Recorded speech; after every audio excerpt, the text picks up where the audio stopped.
Corbin, good to see you. Congratulations on another terrific first half so far. You're an all-star. I know that means a lot to you. I'm just wondering, Harold threw out an idea that because the All-Star Game's in L.A., we should have Ohtani against Clayton Kershaw, even though someone like you or Sandy Alcantara maybe deserves that starting nod. Where do you stand on the importance of that achievement starting an All-Star Game? How important is that to a pitcher?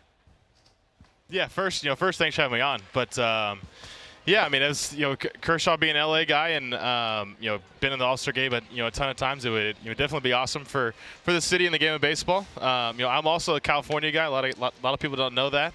So I'll have a lot of family there and enjoy with my family and have a ton of people there. But yeah, just honored to be elected to the All-Star game again.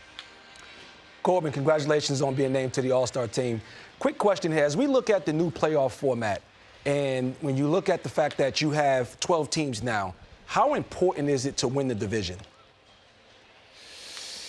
Yeah, I mean, it's always important to win the division and get that home field advantage, but even more so this year to possibly get that bye into the next round, so you don't have to play that wild card round. But yeah, it'll be interesting to see this year to see kind of that format and see how it goes. But it's more teams in postseason baseball. More exciting for the fans and a lot more postseason baseball. That's for sure. All right, so I want to just throw this out there and correct me if I'm wrong, but you had that crazy streak where you didn't walk anybody last year and you just dialed in.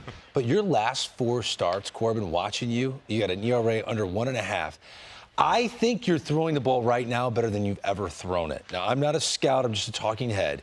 What do you think? Is this last 4-start stretch as good as we've seen from Corbin Burnes? Personally, I don't feel that way. Personally, when I'm looking at him, I think there's still a lot of room for improvement as far as command and location of some pitches. But yeah, numbers-wise, that could be. But the last one out against the Cubs was good. Then it's kind of take that momentum and keep it rolling. But yeah, hopefully there's still a lot of good baseball left in me.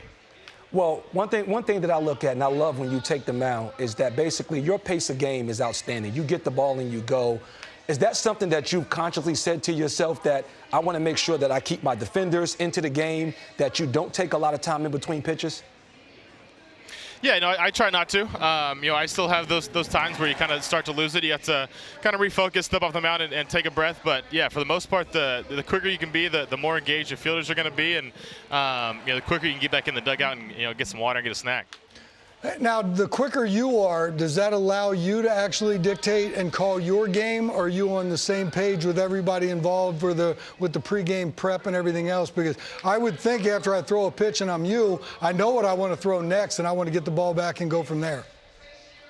Yeah, absolutely. The game plan behind it and sticking to that is a key part of it. And reading swings and knowing to adjust and being on the same page with the catcher back there is huge. And this year with the pitch comp, I've used it in every start. It's one of those things that kind of allows you to also dictate the pace of the game of when you're getting a sign, when you can get back up on the mound. And when you're in that groove, you want to get the ball and go, So I think the pitch comp allows you to do that. And then also, like you say, sticking to the game plan and being on the same page with the catcher is also huge. I want to take you back to when you first broke into the big leagues. You and Woodruff, you guys were being used out of the bullpen. There was a lot of talk about whether or not that was the right move. We're seeing more teams follow suit with their young up-and-coming starters. They break into the big leagues, their bullpen arms.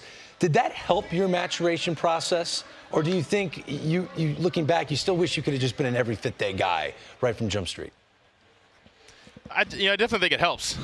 Getting outs at the big league level is a lot different than doing it in AAA or the minor leagues. So just getting kind of that exposure to life in the big leagues, how you got to go about a day to be prepared, and the different level of competition I think was huge. And I think it helped myself, Woody, Peralta. We're all guys that have kind of gone that bullpen to starter approach, and it's worked out for us. I don't think it's going to work out for every guy, but it allowed us to kind of get our feet wet in the big leagues and see if we can handle the big league level. And now you're perfectly wired to just go 1 inning and strike out the side to start the All-Star game, which is in your hometown. We got to remind people of that. Thank you, Corbin Burnes, for letting us know. You're now officially in the mix to do that. Corbin, outstanding catching up with you. We love watching you pitch. Best of luck the rest of the way, okay? Awesome. Thank you, guys. Thanks for having me on.